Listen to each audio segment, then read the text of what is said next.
we said it.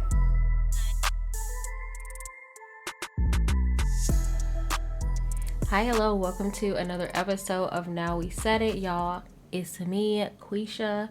I'm here solo dolo, y'all know. It is in the wee hours of the night, or the morning, I guess. It is currently 1:36 a.m. on Monday morning, so y'all know. I just finished watching the episode and I cannot wait to talk about it, but before I do, let's talk about a little bit of Housewives tea, okay? So as some of you may or may not know, of course, if you're a Housewives fan, you already know this, that the new season of Orange County is coming up. I personally will not be recapping OC. I am taking a stand with my fellow podcasters and we are boycotting. I don't know if I'm going to boycott watching it, but I'm definitely going to boycott recapping it because Kelly Dodd is out here being racist, fully out in the open, disregarding the whole Black Lives Matter movement. I saw over the weekend or whatever it was a few days ago, she just got married and at her bachelorette party, they gave her like a drunk wives matter hat or something, just kind of making fun of the whole Black Lives Matter movement. And y'all, I don't have time for that. She's also said so many other problematic things and it really hurts me because I actually really liked Kelly. She was such a breath of fresh air to OC, and yes, she was problematic and saying shit out of her mouth sideways before, but it wasn't really like anything to like totally write her off about. But lately, sis has been acting a whole damn fool. And if y'all, bravo, if y'all are firing Teddy for being boring, y'all are firing Dorinda for being drunk, how about fire somebody that's actually really out here being problematic and spreading a whole anti-masker out here, a whole COVID denier? Baby, I don't have time and we don't have. That stuff is dangerous and she needs to go. So I will not be recapping the Housewives of Orange County until Kelly is gone. Period, sis. That is not a good look on Bravo, and they know damn well they can do just fine without Kelly Dodd. If you really want to know what they need to do over at OC, they need to get a whole recasting. Okay, keep Bronwyn. And I guess you can keep Shannon, fine, she's whatever, but they need a whole new cast over there in Orange County. It is a hot damn mess. And the sad part is I feel like people like Kelly is the very representative of what's going on at OC. And baby, I'm not here for it and I do not like it. So that is my little piece on Orange County. So now y'all know why I will not be recapping it. No. In other Housewives news, they have hired the first Black New York housewife. I am very excited. Let me look up her name for y'all. I posted it on the podcast Instagram, but I actually forgot her name. So let me look it up so I can talk about her. I believe her name is Ebony. Let me tell y'all about this new New York housewife. Yes, her name is Ebony Williams. If you are watching on YouTube, I'll put a picture of her up on the screen. Okay, it doesn't say too much about her. So I'm going to read what she said about being the first Black New York housewife. She says, this franchise historically has not had a Black lens, and now it will for the first time in 13 years. I am beyond thrilled. I am honored. It is my great hope that my presence on the show will do it justice. Do Black women justice. Do our culture justice. I can only hope to touch on the magic that are Black women. Oh, that is so sweet. Black women need to be in all spaces that decisions are made and culture is being influenced because it's critical. Yes. She shared a similar sentiment on a statement confirming that she would be joining the Housewives of New York next season. New York is filled with successful and dynamic Black women. I'm excited to join this legendary franchise as the first Black housewife. I can't wait to share a slice of life in this city that hasn't been seen before. Yes, ma'am, honey, you better bring it. So I'm excited about that. Ebony Williams. She's cute. I hope she brings the drama. I feel like she's really going to get along with Leah. I don't know. I feel like Leah has that type of an energy where she she gets along with a lot of black people. I don't know. I just get that vibe from Leah. And you know, Song is gonna be a little kiss ass. So it should be very interesting next season on the Housewives of New York. I'm super excited. Will I miss Dorinda? Not really, especially the way she behaved this last season. It was so hard to watch Dorinda this past season. Like, it was actually frustrating me that she wasn't able to see the error in her ways, and she cannot take accountability for anything. And it's just something about that is such a turn off. So good riddance, bye girl. So that's a little bit of Housewives news. So let's go ahead and move on to this latest episode of Potomac. Yeah, this episode was definitely a filler episode, but we had some little juicy tidbits here and there as usual. Season 5, episode 11, it is called Taxing Times and Blurring Lines. Child, let me take a drink first. Y'all know Juan tonight. I just have a little Bud Light seltzer, you know, keeping it light. It is almost 2 o'clock in the morning, and I need to get my ass to bed soon. So I need a little something to lull me to bed, because y'all know I'm sensitive to caffeine, but I had to have a little bit of an energy drink because I did not start filming until like 9 o'clock. I found the makeup look. Y'all, I'm wearing a cute little wig today, so I did a wig review for the YouTubers. This video of this makeup and this wig will be on my other channel. So y'all, if you didn't know, I have a YouTube channel where I also do makeup and now I guess wig reviews, child shit. All right, anyway, let's go ahead and get into this episode. Okay, so the episode starts off with Karen. She's trying to call Ashley in her backyard, which has no reception. But anyway, she finally gets a hold of Ashley on the phone. She invites Ashley and Giselle to her high school homecoming. It was very interesting to me that she invited Giselle because, you know, her and Giselle haven't had the closest friendship lately. They've been super shady to each other in the confessional. So it was very interesting to me that she invited Giselle, and we kind of get a little bit of insight as to why later on in the episode. But I peeped. I was like, why is she inviting Giselle? Also, you could tell she didn't want to invite Candice and or Monique because they are odds, but those would have been her closest 2 friends that she would have invited. But yeah, she had to settle for Ashley and Giselle.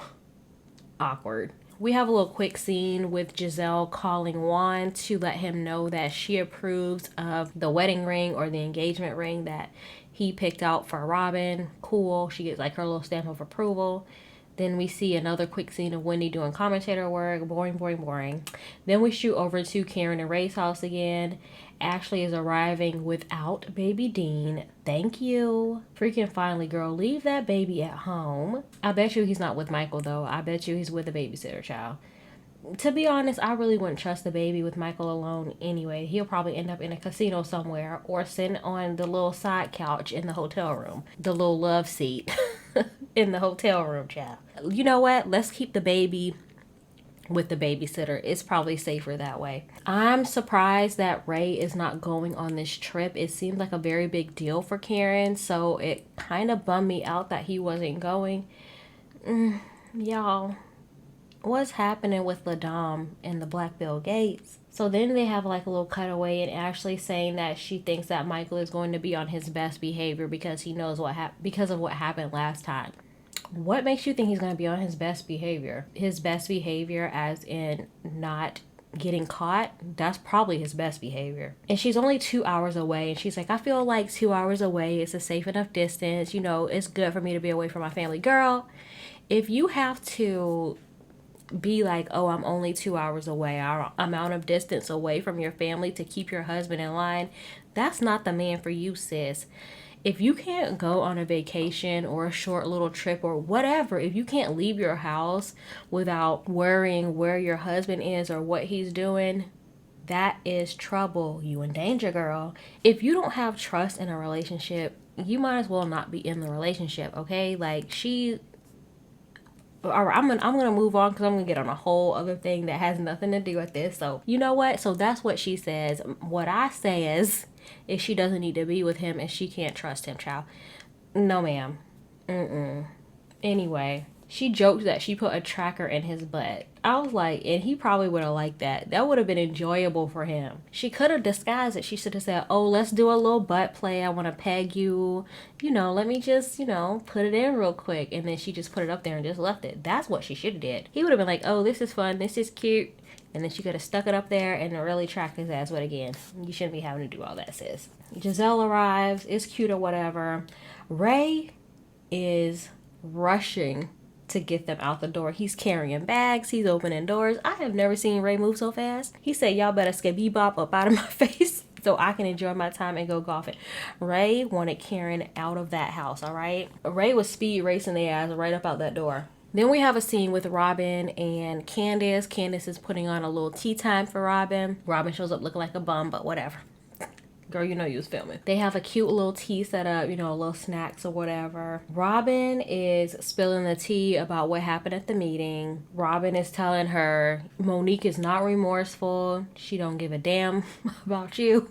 She's not ready to apologize. You know, Robin's giving her all the deets, you know, the lowdown. Candice starts crying. She does her signature move, the little folded up napkin in the corner of the eye. And Robin's like, why are you crying? And Candice is like, because I'm hurt. I'm shocked that she's not remorseful.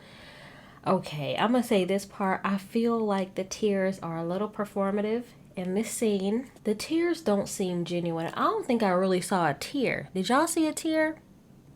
I didn't see no water. I do believe that Candice is genuinely hurt. I really do.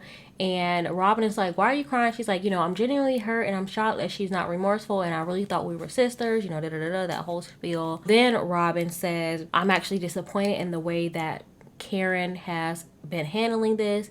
Candice has not publicly expressed disappointment in Monique and is very sad. And then Candice says that I talked to Karen about this and I asked Karen what would she do if she were in my shoes, and Karen said she would press charges. So then Robin asks Candice, so are you going to press charges? And Candice says it's on the table. Girl, I mean, we do eventually find out that they both press charges on each other and eventually the charges are dropped, but at this point in time in the show we don't know that yet. That is the dangerous part about them spilling things to the blogs and social media and stuff like that, is we find out everything that happens on the show before it actually happens. So we already know that they both press charges and they both drop the charges, but at this point in time we do not know that. So then Candice goes, all right, I want to change the subject, and she goes, so do you want to talk about your little tax issue? Like, sis. Then she goes, $90,000. You're on camera. You are mic'd up. I know Candice is like being performant. She's performing. She's an actor. But like, it was cute. Something about Candice just, I don't know. She's so funny to me. Her little pettiness and her little ways, like, I don't know. Candice makes me laugh. But she's like, yeah, you know, like the $90,000. So then we find out, which I actually did not know, Robin is again facing money issues. Robin, you can make so many mistakes when you do your taxes by yourself, and clearly this is what happened, because Robin says that there was some sort of money that she made on the side and she forgot to report it on her taxes, and that resulted in there being a tax lien against her to the tune of $90,000. How much money were you not reporting that you got a $90,000 tax lien? Does that mean that she wasn't reporting $90,000, or is the tax lien like a fine? Y'all, I don't know all this kind of stuff. I'm just asking questions. And then she says that that is preventing her and Juan from proceeding with buying a house, because of course you can't buy a house when there's like a tax lien on you. I'm guessing. I'm pretty sure that's how that works, child. I don't know what to say. And then Candice brings up the fact that while Robin is over here acting like, oh, I can't believe I forgot, Candice reminds us, let's not forget when Robin was grilling Karen about, so how did you not know Ray had these tax issues? You didn't know this much money was da-da-da-da. Now you see how easy it is to not report money or to miss something or whatever the situation may be. It's like a full circle. You're over here accusing somebody of the same thing you actually ended up doing a year later. So then we head over to Karen's farm in, I believe it's Surrey, Virginia. I've never heard of Surrey, Virginia. So we get to Karen's town in Surrey, and we learn that her family lives on a farm that they actually used to be slaves, and they worked on that farm, and her family was actually able to buy that land, which is so beautiful. It's so sweet to see. And her family has actually been living on that land for over 100 years. Child, so we meet Aunt Colleen, who actually looks a lot like Karen. She's spilling all the tea. She's telling them all these stories about Karen. They're trying not to get choked up because they are kind of trying to avoid talking about Karen's parents. She lost both her parents over the last 2 years, so they're all just trying not to talk about it. Even Aunt Colleen says, girl, I'm a bucket of tears, let's not talk about that. Giselle and Ashley are getting a lot of insight as to where Karen came from, and you can tell that they're actually really appreciating it and soaking it in, and they're being very humble and very nice to her family. It's super sweet. You know, cute little family, a light-skinned child. They was cute. Then while they're out, like, they're doing stuff on the farm, you know, they're riding a little tractors or whatever you call the machinery, Monique calls Ashley. So they're on the phone talking. Giselle is clearly turned off by the situation. She like walks away from the phone call. She's even still being shady and bad talking Candice on this phone call. Oh, she said that if it wasn't her, talking about Candice like antagonizing, she said if it wasn't her, it would be somebody else.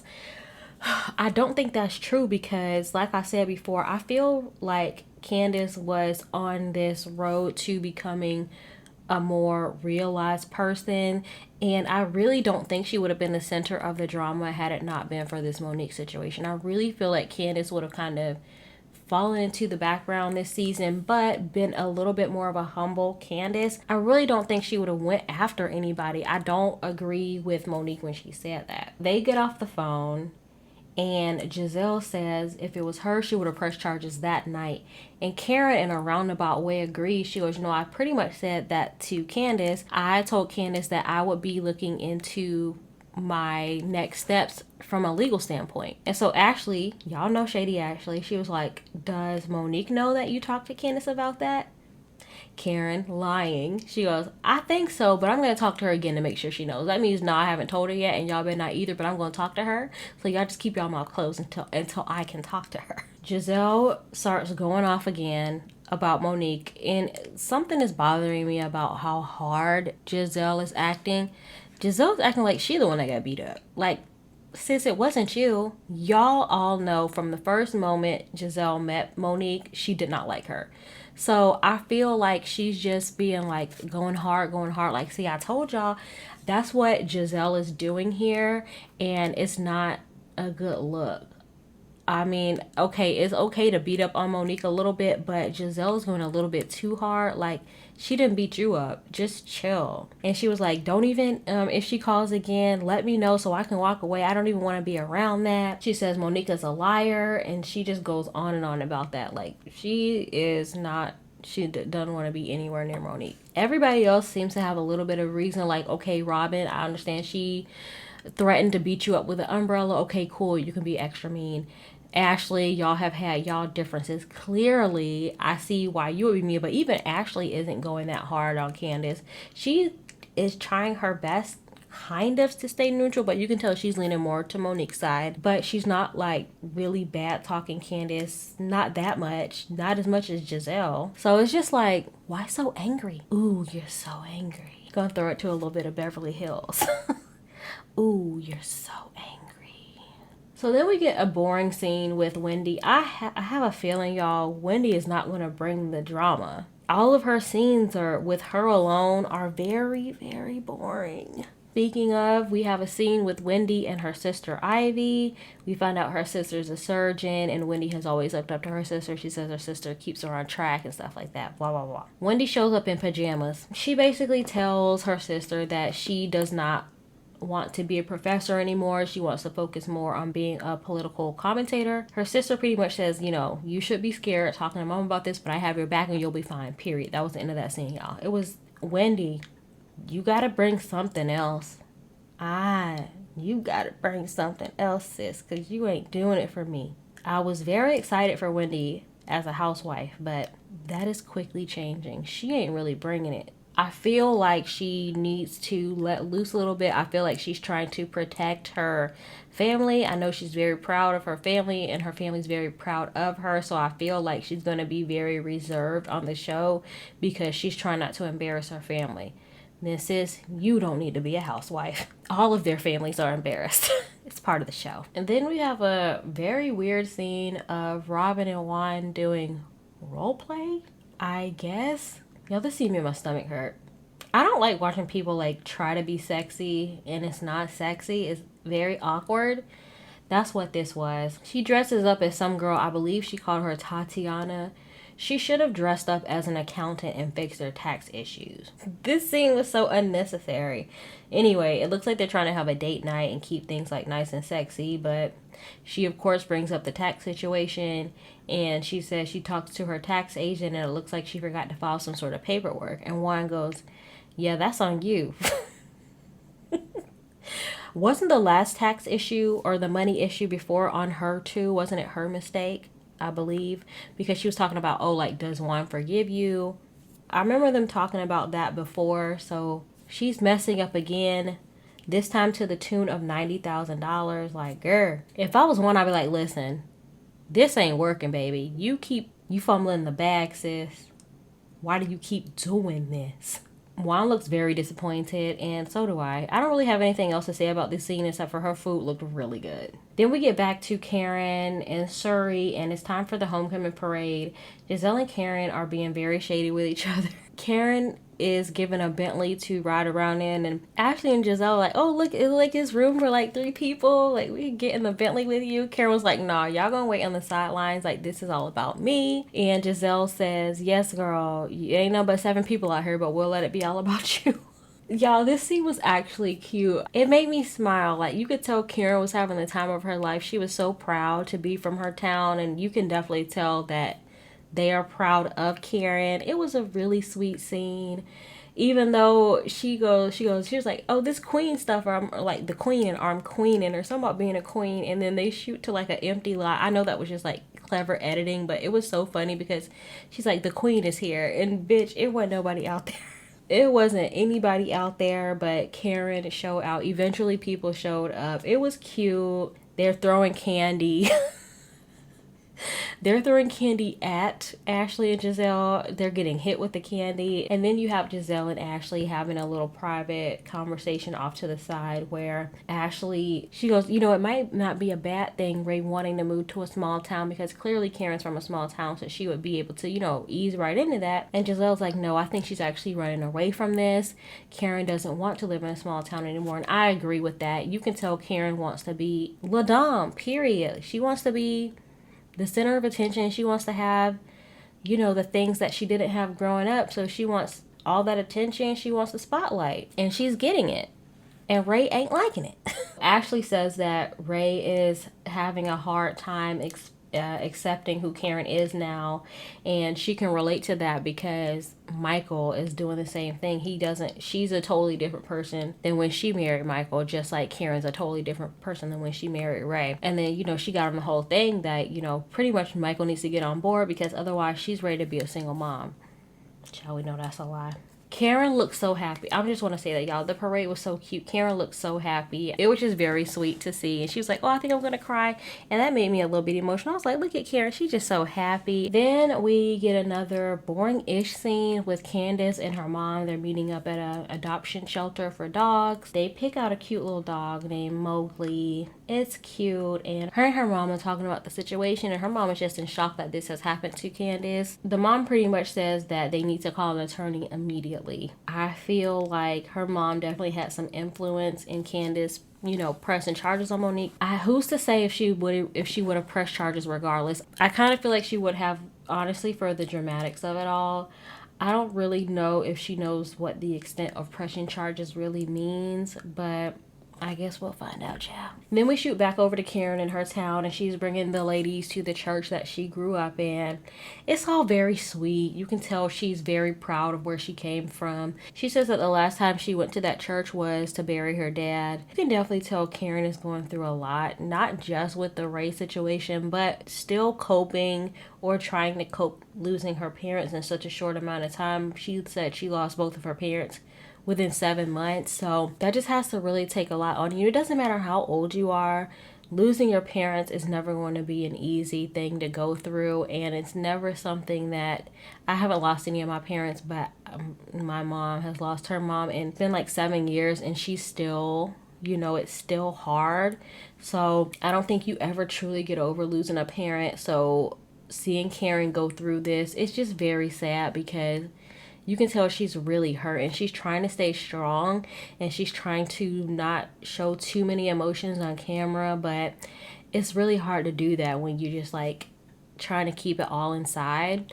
So she's showing them around and everything, talking about how she was always the one talking and they had to pay her to be quiet, and she has to excuse herself, and she pretty much breaks down behind the door with her cousin, and it's very sad. It almost made me cry, y'all, like for real. It just, seeing Karen so emotional, and you can tell that's real raw emotion, it hurts, and I feel for her, and I hope she's in a better place now, because, you know, Karen deserves the best, y'all. I love me some Karen, all right? And I think at that moment, Giselle realized Karen really is going through something, and I kind of need to put all the pettiness aside, and she gave her a hug, and that reminded me of where their friendship once was, and I really hope they can get back to that space in their friendship, because it was cute, y'all. Giselle is such a shitty friend, though. She really is. It would be really hard to be friends with somebody like Giselle. She's so shady. I keep saying, like, I hope they get back to their friendship, but I don't know, because she was shady in season 1 towards Karen, so maybe their friendship isn't as strong as I maybe thought it was, but I feel like it was, but I guess not. Giselle isn't even a good friend to Robin, child, but whatever. I digress. So finally we get a scene with Monique and Chris, and they're meeting with her pastor and his wife. She says she wants to get more understanding, and then the pastor kind of tries to, he pretty much says, okay, so tell me what's going on. She goes, okay, so I'm not a hostile person. What? Because I thought. And then she starts to go in on Candice again. Here's my thing. The whole point of this meeting with the pastor is to focus on you. Here's the thing she says about Candice. She found Candice to be combative, and she manipulates situations, and she's aggressive. Are you sure you're not talking about yourself? And the pastor even says, you need to be honest with what's going on in your heart. And I feel like everyone knows Monique is not taking accountability, and even Chris is looking at her like, come on, baby, like, just say, I did this is my fault, like, me. Don't even mention Candice's name. You're not here to talk about Candice. You're here to focus on you. The pastor even says, you know, Monique, when I met you, you were a fighter. You had to be so strong, and you were trying to prove to Chris's family that you were worthy. You've always been like this fighter. So that tells you right there, the pastor already knew. The pastor knows who Monique is and what kind of person she is. I'm not saying Monique is a bad person. I'm just saying maybe Monique is holding in a lot of anger and aggression from things we don't even know about. And she just took it out on Candice, and she's taking it out. She seems very short with her patience. I noticed that she snaps very quickly. If y'all remember, go back to the umbrella incident. Go back to even in the beginning of the season when she keeps dismissing people, and Candice was like, what's wrong? We'll talk later. Or remember when Charisse came to the party and she's, okay, also anyway, just quickly dismissing, avoiding, dodging. Even on the last episode when Giselle was getting ready to leave. Okay, you can go ahead and leave. Okay, so anyway. And then when Giselle took out her phone, okay, so we're just going to be on our high horse. Cool. Just very like, boom, boom, very quick to make assumptions as to people's actions and what they're doing. I don't know why she thought Giselle was taking out her phone in the last episode, but when Giselle clarified, I'm just taking notes. Okay, that's fine. She said it, but in a very dismissive manner to where you knew it really wasn't fine. So it's like, where is all this like defensiveness coming from? It's just an ongoing, a repetitive thing with Monique that she tries to be very cool, calm, and collected, but in reality, she's really not. She's very defensive, and she's very, I'm not going to say aggressive. So that's coming from somewhere. Monique says that she's tired of people nitpicking and tearing apart everything she does. Do you not know what show you're on then? If you don't want people nitpicking and analyzing everything you do, you probably shouldn't be on The Real Housewives. Do you know there are thousands of podcasts dedicated, this one included, to picking apart what y'all do, your actions, the way you behave? That's what we do, sis. That's why we watch this show. To judge and to analyze and to nitpick. I'd rather watch you and nitpick and analyze your life than my own. That's why I'm not on TV, okay? Y'all ain't finna judge me. Well, you already can, but you know. I'm the editor in this narrative. But yeah, I just feel like, okay, so if you don't want to be nitpicked and pulled apart and overanalyzed, and you probably shouldn't be on a reality TV show. Probably. And then Monique says that there's been a lot of pressure building up inside of her, and honestly, it had nothing to do with Candice, and she did not deserve that. That was an admission that I am proud of. Now, will she say those same things to Candice? Chris says that they both need to reach out. He says, I haven't reached out to Chris. Candice is Chris, and he's probably wondering what's going on with me because I haven't reached out to see if they're okay. And he said we both should probably reach out, and Monique agrees, and she said she needs to apologize. It was nice hearing her say that. I want to see her actually do it though. And I want Candice to apologize as well. I feel like when this apology happens, if it ever does, I feel like they should both be apologizing to each other. I feel like Monique is not going to be able to just apologize without expecting Candice to apologize as well, but she needs to go into it not expecting an apology. You just kind of have to go into it and say your part and leave it at that. If Candice doesn't want to apologize, fine. You can say, I apologize, I said my part, but I feel like it's not going to go down that way. They both should be prepared to not get an apology from the other person.